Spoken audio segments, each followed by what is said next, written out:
Odisha Plus खबर ही block शिक्षा अधिकारी को ओडिशा स्कूल कॉलेज शिक्षक और कर्मचारी समन्वय समिति पक्षर दाबीपत्र प्रदान गतकाली मध्याह्न ढेंकानाल ब्लॉक शिक्षा अधिकारी को ओडिशा स्कूल कॉलेज शिक्षक और कर्मचारी समिति पक्षर एक दाबीपत्र प्रदान कर दाबी मध्य सरकार अनुदान योग्य विद्यालय और कॉलेज को अनुदान प्रदान करने अनुदान प्राप्त विद्यालय और कॉलेज गुड़िक कार्य कर सारी और कार्य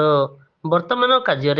नियोजित थिबा समस्त शिक्षक शिक्षयित्री एवं कर्मचारी मानक चाकरी शतावली सह पेंशन व्यवस्था करने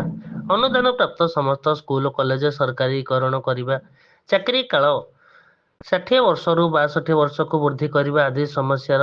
उपरे दाबी रखिछन्ति। जदि तुरंत एप्रति सरकार दृष्टि न दियंती तेबे आसंता 8 तारिख में जिलापालक कार्यालय सम्मुख में आंदोलन करा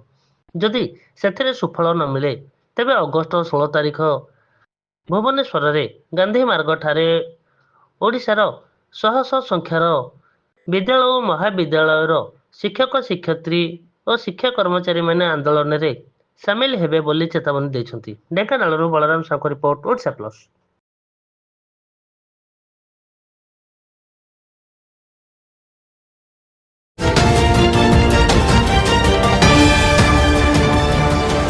ओडिशा प्लस खबर ही